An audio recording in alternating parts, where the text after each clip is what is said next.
高台辻です。今日はですね、ベンチレーター2ですね、ようやく出ましたが、これを紹介していきたいと思います。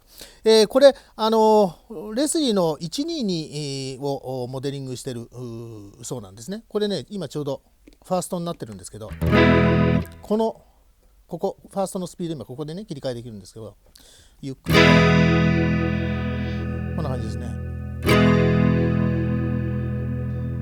このね虹あたりがねオリジナルらしいんですよね、どうやら。はい。でここがねバランスですね。こっちで下、こっちで上ですね。ロータリースピーカーですから、上下別々のスピーカーが回ってるので、これこっち側だと下ばっかり、こっちだと上ばっかりっていう感じですね。でここはですねドライブ、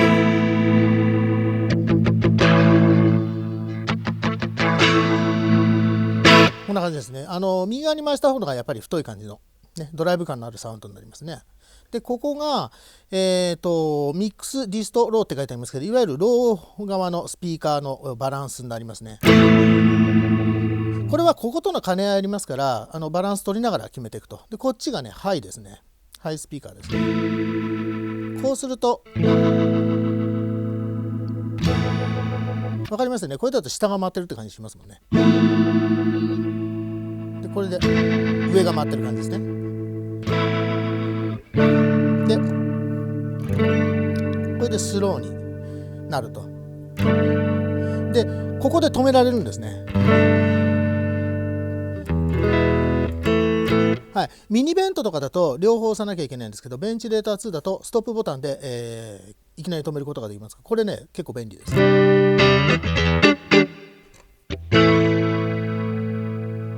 はい、そしてこれ、実はですねこの上じゃなくてこのね裏モードっていうかな、こっち側にもパラメータがあるんですね。でこれスロースピード、これねどうやってやるかっていうと、バイパスとねこれファーストスロー両方押すんですね。こう押すとこのピコピコピコピコとなって、この状態が裏モードですね。でこれだとこれ今スローの方のスピードかなりゆっくりにできますから、これ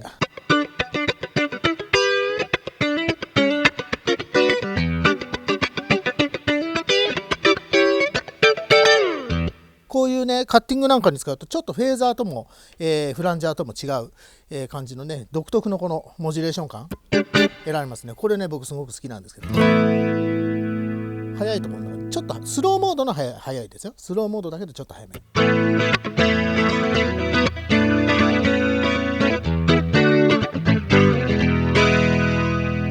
気持ちいいですよね。でねここは今度アクセラレーションです。いわゆるスローからファーストに切り替わる時とか、ファーストからスローに切り替わるスピードをここで切り替えがある。こうでしょ。こっちだと徐々にですよね。はい。ギターだとねなかなかロングトーンって出しづらいんで、歪ませてってロングトーンとかだとね分かりやすいから、ちょっと歪みでやってみましょうか。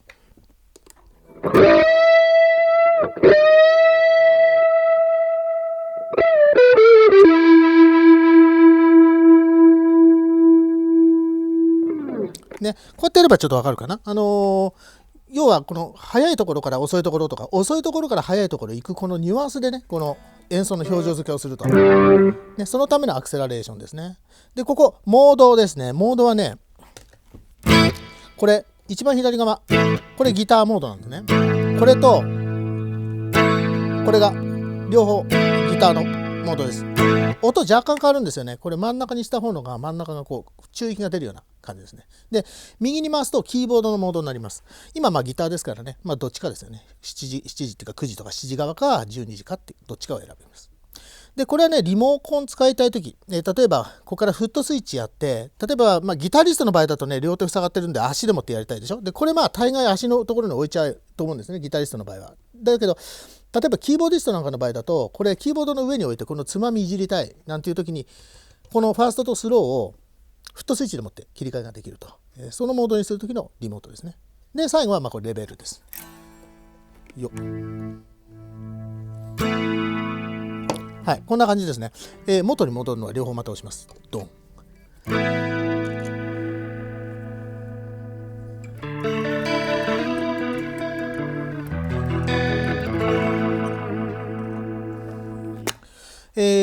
ちょっと歪みの音でもう少し音聞いてみましょうか。これ早い方で、ゆっくりな方ですね。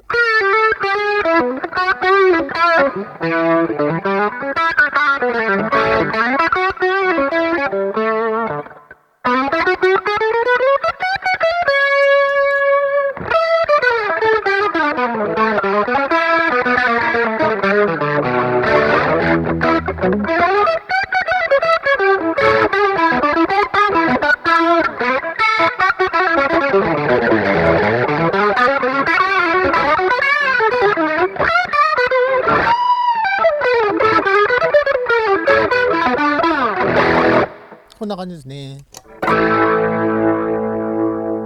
それではですね、最後にこの後ろ、このパネルの方をね、紹介しておきましょうかね。こっちからいきましょうか。これ DC12V ですね。これ当然乾電池駆動じゃなくて、アダプターで駆動します。から、フットスイッチつなぐリモートですね。からステレオアウトになってます。ギターアンプの場合なんかだとね、こっちのモノアウトだけ使う形になりますけど、それでもね、十分にレスリーのこの揺らぎ感というのはね、再現されてます。この辺はすごくいい設計だと思います。で、ここですね、これ、ミニベントの場合はね、モノインなんですけど、このビエンチレーター2の場合はステレオインになってます。両方につないだ場合っていうのは、基本、バイパスにしてる場合は全部そのステレオ信号がそのままステレオで出るようになってますんで、ステレオコーラスもステレオディレイも OK ですね。で、このベンチレーター2を入れた時っていうのはこれ一回ミックスされてモノラルの状態でもってこのロータリーがかかると、そういう設計になってますね。だからステレオディレイかけたまんまの状態でこれをかけるっていうのはちょっと、それだとロータリーの効果なくなっちゃいますからね、これが理にかなってるのかなっていう感じがしますけどね。最後にここですね、これローインピーダンスとハイインピーダンスの切り替えですね。パッシブ型のねギターつなぐとかベースつなぐ場合は、ハイインピーダンスにしてください。